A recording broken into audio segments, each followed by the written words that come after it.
반갑습니다. 8월 23일 오늘의 말씀은 다니엘 4장 29절에서 32절의 말씀입니다. 12달이 지난 후에 내가 바벨론 왕궁 지붕에서 거닐세. 나 왕이 말하여 이르되 이 큰 바벨론은 내가 능력과 권세로 건설하여 나의 도성으로 삼고 이것으로 내 위엄의 영광을 나타낸 것이 아니냐 하였더니, 이 말이 아직도 나 왕의 입에 있을 때 하늘에서 소리가 내려 이르되 느부갓네살 왕아, 내게 말하노니 나라의 왕위가 내게서 떠났느니라.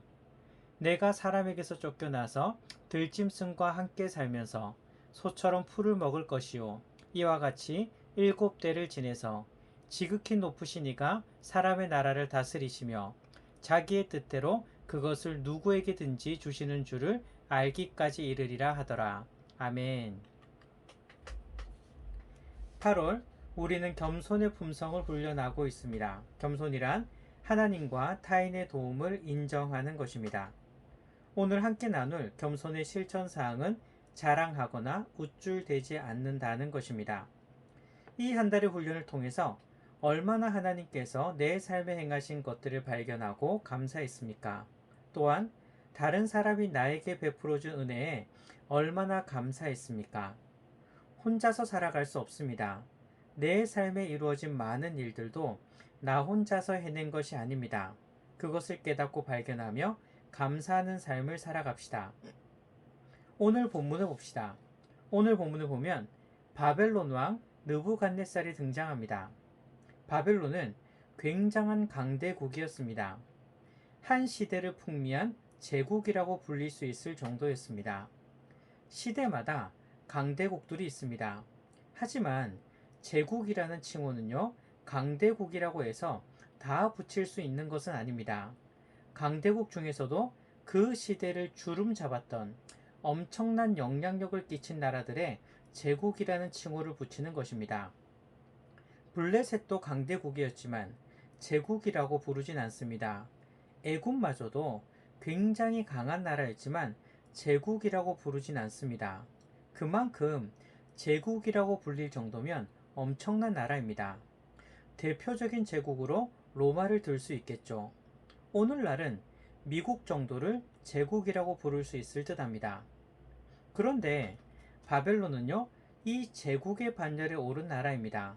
그러니 얼마나 대단한 나라일까요?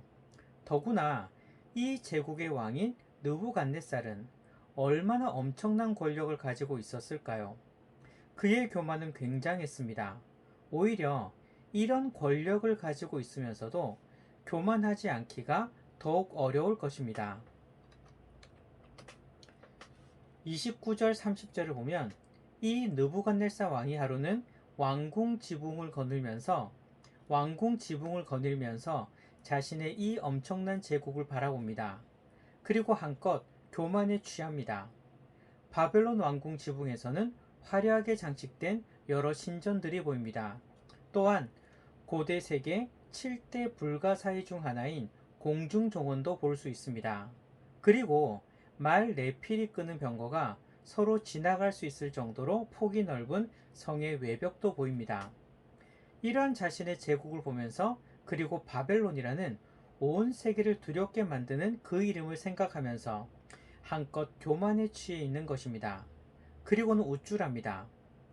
이 큰 바벨론 성은 영광과 위엄을 가시하기 위해서 내 능력과 권세로 세운 바벨론의 수도가 아닌가. 그렇게 생각하면서 한껏 우쭐해 있는 것입니다. 이러한 교만한 바벨론 왕 느부갓네살을 향한 하나님의 심판이 내립니다. 하나님께서 정한 기한 동안 느부갓네살 왕을 왕자리에서 쫓아내십니다. 그리고는 33절을 보면 짐승처럼 생활합니다. 소처럼 풀을 먹고 집 밖에서 야생 생활을 하면서 머리털과 손톱이 공중의 새처럼 마구 자랍니다.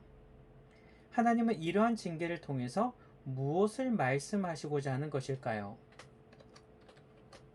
32절을 보면 하나님께서 세상 나라를 다스리시고 하나님의 뜻대로 하나님께서 원하시는 자에게 나라를 주신다는 것을 깨닫게 하시기 위해서였습니다.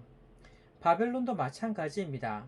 바벨론이 강대국이 된 것도, 그리고 누부갓네살이 바벨론의 왕이 된 것도 왕이 잘나서가 아니라 하나님의 뜻이며 하나님께서 세워주셨음을 알려주신 것입니다.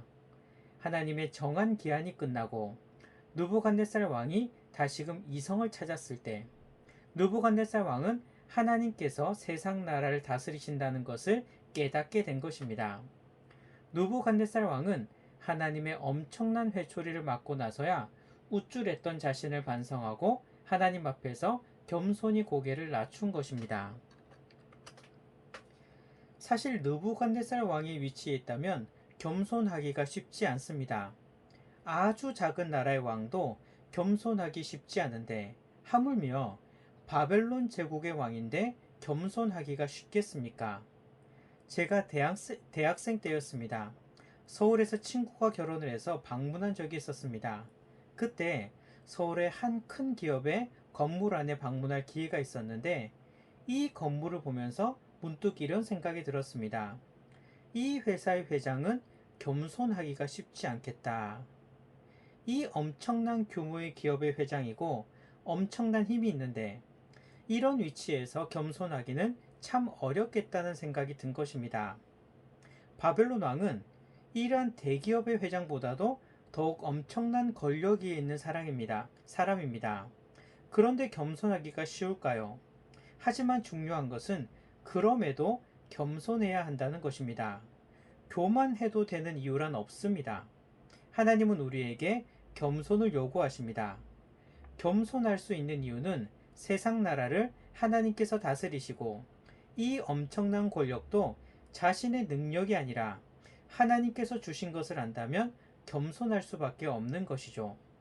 하지만 누부갓네살 왕은 하나님의 엄청난 회초리를 맞고 나서야 이 사실을 알고는 고개를 낮출 수 있었습니다. 그런데 이러한 느부갓네살 왕을 보면서 우리 또한 조심해야 하지 않겠습니까? 우리 또한 조심해야 하지 않겠습니까? 우리도 하나님께서 내 삶에 행하신 일들을 가지고 마치 내가 한 것처럼 우쭐댈 때가 있지 않습니까? 마치 내가 대단한 것처럼 우쭐대고 자랑하지 않습니까? 하나님께서는 하나님께서 하신 일들을 우리가 깨닫기를 원하십니다. 내가 했다가 아니라 하나님께서 은혜 베푸시고 해주셨다고 감사하기를 원합니다. 하지만 이것을 깨닫지 못하고 계속해서 마치 자신이 잘난 것처럼 교만하면 하나님께서는 징계의 회초리를 드시는 것입니다. 맞기 전에 깨닫고 감사하는 게 정답입니다. 맞고 나서 깨닫고 돌이키는 것은요, 어리석은 것입니다. 자녀들이 잘못된 행동을 하면 부모에게 혼납니다. 그런데 한 번은 그런 생각을 했습니다. 혼날 게 뻔한데 왜 저렇게 행동할까? 저렇게 행동하면 부모가 잘했다 하는 게 아니라 혼날 게 뻔한데 왜 저럴까? 그렇습니다. 혼날 게 뻔한데도 계속 그 길을 걷는 것은 어리석은 것입니다. 우리가 교만의 길을 계속해서 걷는다면 마치 내가 한 것처럼 계속 자랑하고 우쭐댄다면 하나님께서는 혹독한 징계의 회초리를 드실 것입니다. 하나님께 혼나기 전에 하나님께서 행하신 일들을 깨닫고 겸손히 하나님께 감사하는 성도님들이 되시기를 소망합니다.